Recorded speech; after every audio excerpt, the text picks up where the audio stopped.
We asked our contributor from GBTV, Eric Stakelbeck. He is the author of The Terrorist Next Door and has been watching Louis Farrakhan and the Nation of Islam for quite a while now. I don't even know where to begin. That's Iran, Nazi Germany, some of the worst stuff I've ever heard. Yeah, this is Nazi Hitler-esque rhetoric, Glenn, and he has said, quoting Louis Farrakhan, Adolf Hitler was a very great man.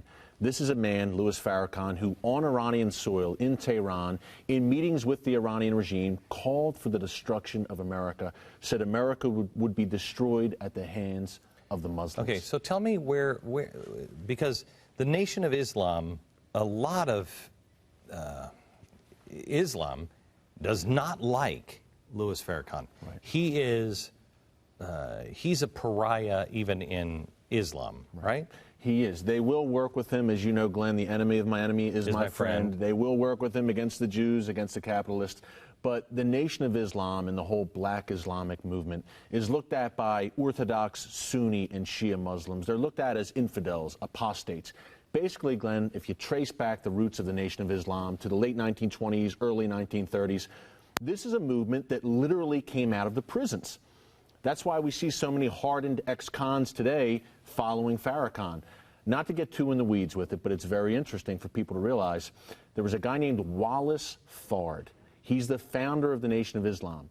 He was an ex-convict, came out of the Nation of Islam, came out of prison, went to Detroit, long story short, started telling people he was Allah incarnate. And he started gaining followers in Detroit. One of his main followers was a guy named Elijah Muhammad. So Elijah Muhammad told people that he was Allah's messenger, and Wallace Fard, this ex-convict, was Allah in the flesh. And Elijah Muhammad, by the way, was also an ex-convict, did jail time. So after that, they started their prison ministry. Way back, Glenn, in 1942, the Nation of Islam were in prisons from coast to coast. Were they always as hateful? Yes.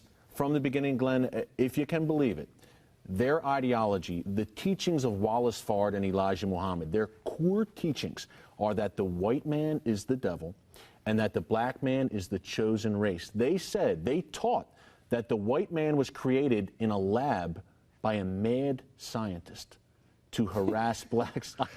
But Glenn, this is truly what they believe. Whites were devils created in a lab by a mad scientist named Yaqub.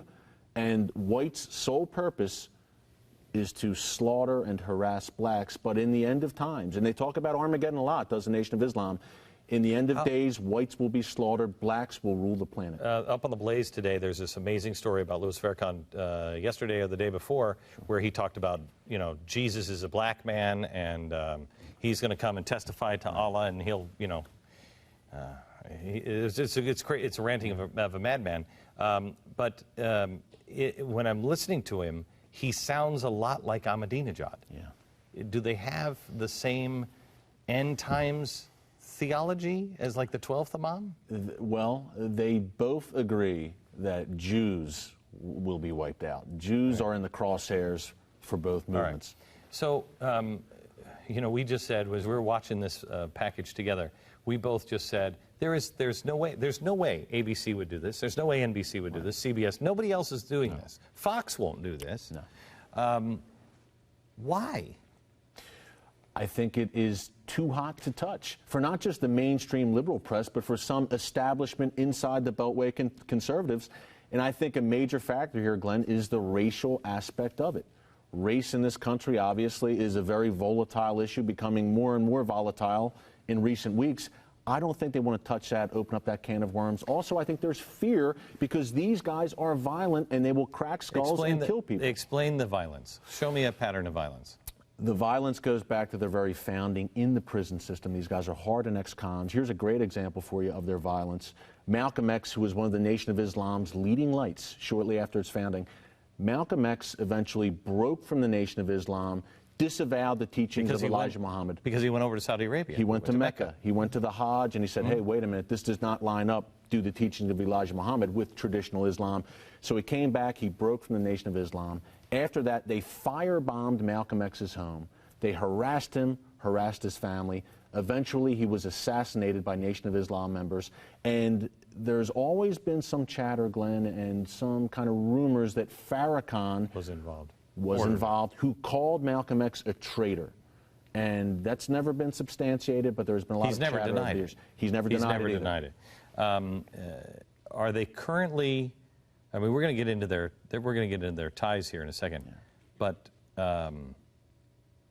currently, where would you put them on the list of dangers to America? I think the danger is growing, especially with the Trayvon Martin case and recent racial incidents.